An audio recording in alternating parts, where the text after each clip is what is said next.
Havia um tempo em que toda a humanidade caminhava junta, não por obrigação, mas porque era tudo o que existia. O livro de Gênesis, no capítulo 11, versículo 1, abre com uma das afirmações mais densas de toda a narrativa do Antigo Testamento.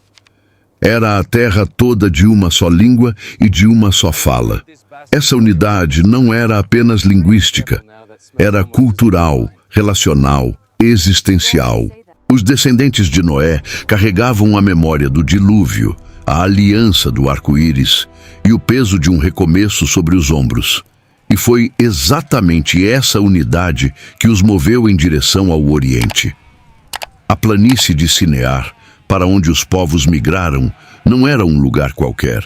Situada entre os rios Tigre e Eufrates, essa região era extraordinariamente fértil, com solo aluvial que permitia o cultivo abundante e o assentamento permanente de grandes populações. Ali, no coração do que hoje é o Iraque, nasceu uma das civilizações mais antigas do mundo. Os acadianos chamavam essa região de Chumeru. Para os hebreus, ficou conhecida como Sinear. Era um lugar onde a terra era generosa o suficiente para alimentar sonhos ambiciosos, e foi ali que os descendentes de Noé decidiram parar, construir e permanecer. O problema não era o lugar, era a intenção que crescia dentro daquela comunidade. Quando o texto bíblico diz que eles encontraram uma planície e ali habitaram, o verbo hebraico usado carrega a ideia de assentamento definitivo, de fincar raízes com determinação. Não era uma parada temporária de viajantes cansados. Era uma decisão consciente de centralizar a humanidade em um único ponto, contra o mandato divino dado a Noé e seus filhos no capítulo 9 de Gênesis, versículo 1, que era o de encher e preencher a terra. A dispersão era o plano, a concentração foi a rebelião. E é dentro desse contraste que toda a narrativa de Babel começa a fazer sentido. A proposta dos construtores de Babel não era simplesmente erguer um edifício alto. Era construir identidade sem Deus. O texto de Gênesis, capítulo 11, versículos 3 e 4, revela dois objetivos declarados.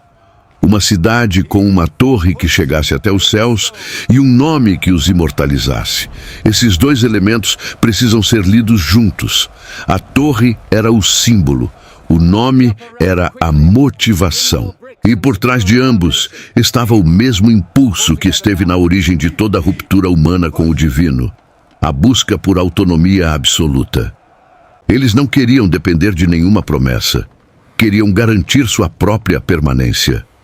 Os arqueólogos identificaram em Sinear estruturas chamadas zigurates, e torres escalonadas de tijolos cozidos que serviam como templos e pontos de contato entre o humano e o divino nas religiões mesopotâmicas. O mais famoso deles, o Etemenanque, em Babilônia, cuja reconstrução remonta ao período do rei Nabopolassar e de seu filho Nabucodonosor, pode ter sido a memória cultural que inspirou a narrativa de Babel. Mas há uma diferença fundamental entre os zigurates das nações vizinhas e o projeto descrito em Gênesis. Os outros povos construíam para honrar seus deuses. Os homens de Sinear construíam para fazer um nome para si mesmos. A direção da adoração havia se invertido completamente. O tijolo cozido no fogo e o betume como argamassa, mencionados com precisão técnica no versículo 3, não eram apenas detalhes arquitetônicos.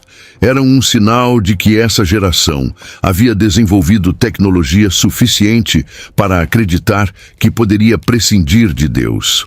O fogo que cozinhava os tijolos era o mesmo fogo do orgulho humano, que ao longo de toda a Escritura antecede grandes quedas. E Deus viu. O texto hebraico usa uma linguagem quase irônica ao dizer que o Senhor desceu para ver a cidade e a torre que os filhos dos homens edificavam, como se aquilo que eles pensavam que chegava ao céu mal fosse visível de onde Deus estava. O contraste entre a grandiosidade da ambição humana e a perspectiva divina sobre ela é por si só um ensinamento. A dispersão de Babel é frequentemente lida apenas como castigo, mas quando o texto é examinado em profundidade, algo mais complexo e mais gracioso começa a aparecer. No capítulo 11 de Gênesis, versículos 6 e 7, Deus declara que o povo é um, a língua é uma, e que nada os impedirá de fazer tudo o que intentarem fazer. Essa frase não é uma advertência sobre o poder humano em si. É um diagnóstico sobre para onde esse poder estava sendo direcionado. A unidade, que poderia ter sido uma bênção extraordinária, havia se tornado o combustível para uma rebelião coletiva sem precedentes. E interromper esse processo era, de certa forma, a maior proteção que Deus poderia oferecer àquela geração. A confusão das línguas não foi um ato de destruição, foi uma cirurgia. Deus não matou ninguém em Babel. Não choveu fogo como em Sodoma. Não houve uma catástrofe visível. O que houve foi uma ruptura na comunicação que tornou impossível a continuidade do projeto. E com isso, o que parecia uma punição se revela como um ato de contenção misericordiosa. A humanidade, concentrada em um único lugar, falando uma única língua e movida por uma ambição desviada, teria capacidade de produzir formas de destruição que a história posterior confirmou serem reais. Deus conhecia o coração humano melhor do que os próprios homens e agiu antes que o projeto chegasse a um ponto sem retorno.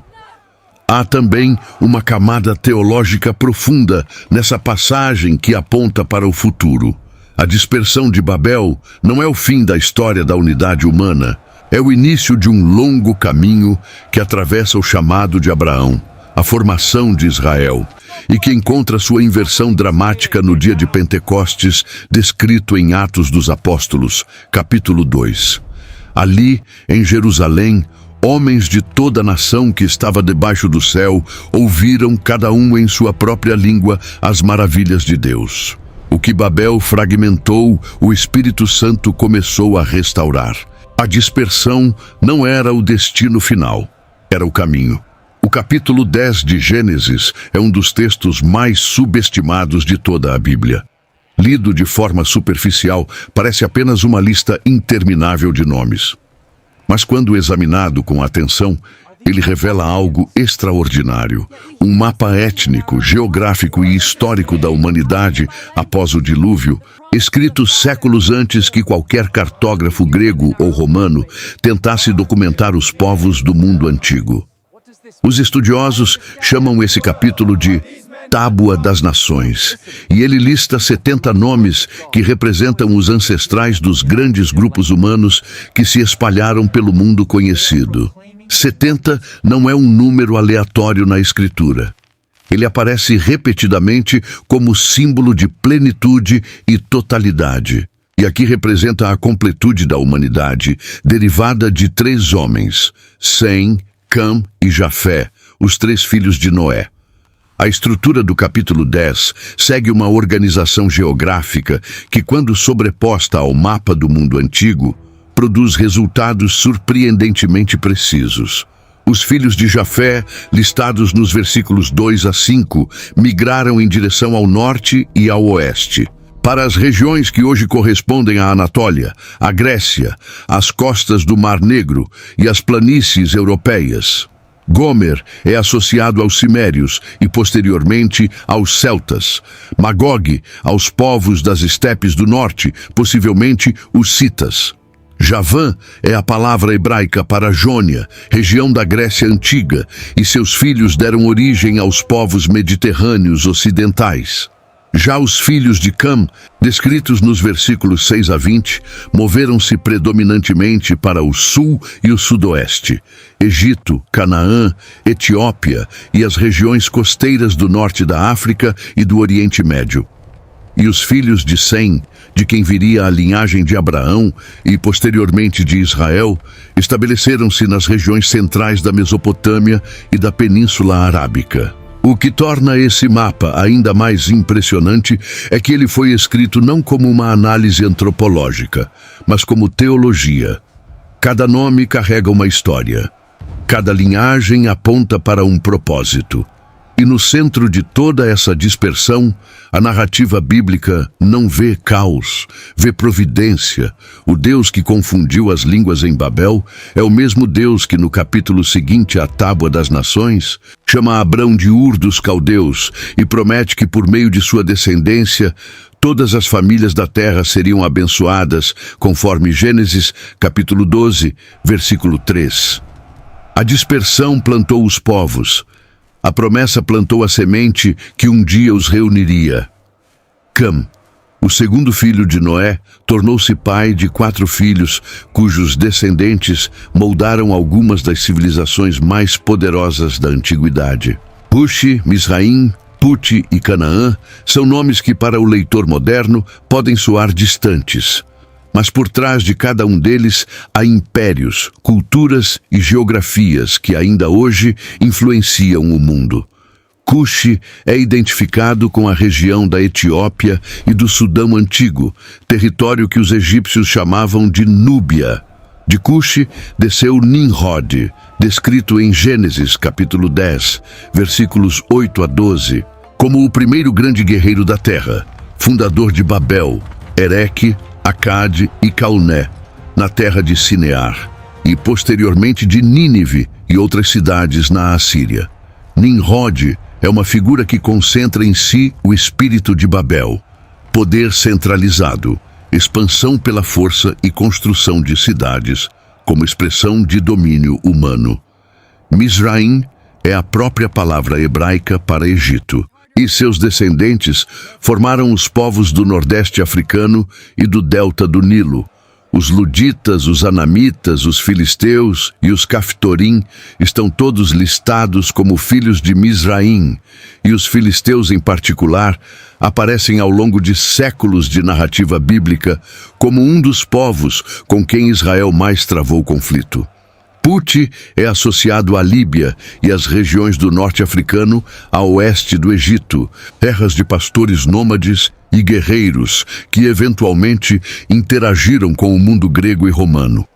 Canaã, o 4º filho de Cam, recebeu uma herança geográfica que se tornaria o palco central de toda a narrativa do Antigo Testamento. Seus descendentes, os cananeus, os hititas, os jebuseus, os amorreus e outras nações, ocuparam exatamente a faixa de terra que Deus prometeria a Abraão e que Israel conquistaria séculos depois sob o comando de Josué. Há uma dimensão histórica nessa distribuição que vai além de simples genealogia. Os filhos de Cam construíram nas margens dos grandes rios, o Nilo, o Eufrates, o Tigre, ergueram cidades, estabeleceram rotas comerciais, desenvolveram escrita e arquitetura monumental. O Egito, em particular, atingiu um nível de organização política e cultural que influenciou todo o mundo antigo por mais de 3 milênios. E é precisamente nesse contexto que a história de José, vendido como escravo para o Egito, e depois a de Moisés, criado na corte do faraó, ganham toda a sua profundidade. Os descendentes de Sem foram parar exatamente dentro do território dos descendentes de Cam.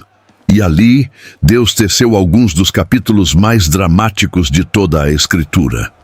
Depois de Babel, a humanidade nunca mais foi a mesma.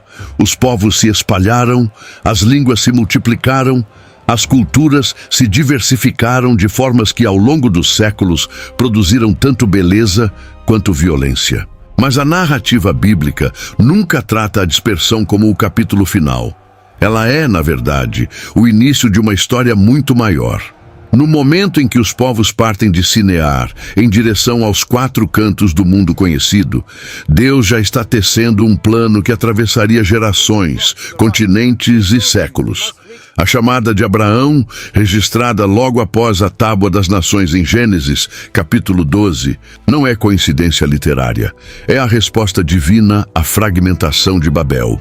Onde os homens buscaram fazer um nome para si mesmos, Deus promete fazer grande o nome de um homem para abençoar todos os outros. O movimento que começa em Babel e atravessa toda a Escritura é o de dispersão em direção à reunificação. Mas uma reunificação de natureza completamente diferente da que os construtores da torre imaginavam. Não uma unidade forçada pelo idioma ou pela dominação. Uma unidade tecida pela redenção. O livro do profeta Sofonias, capítulo 3, versículo 9, anuncia: tornarei então aos povos lábios puros, para que todos invoquem o nome do Senhor. A língua confundida em Babel seria purificada, não para que todos falassem o mesmo idioma humano, mas para que todos invocassem o mesmo nome divino. A profecia aponta para uma restauração que vai muito além do linguístico. Quando o livro de Apocalipse, no capítulo 7, versículo 9, descreve uma multidão que nenhum homem podia numerar, de toda nação, tribo, povo e língua, de pé diante do trono. Fica claro que a diversidade produzida em Babel não será apagada na eternidade. Ela será santificada.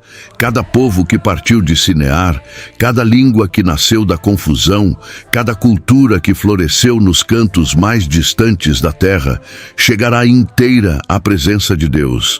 A dispersão não era punição sem propósito, era o início de uma história que Deus sempre soube como terminar.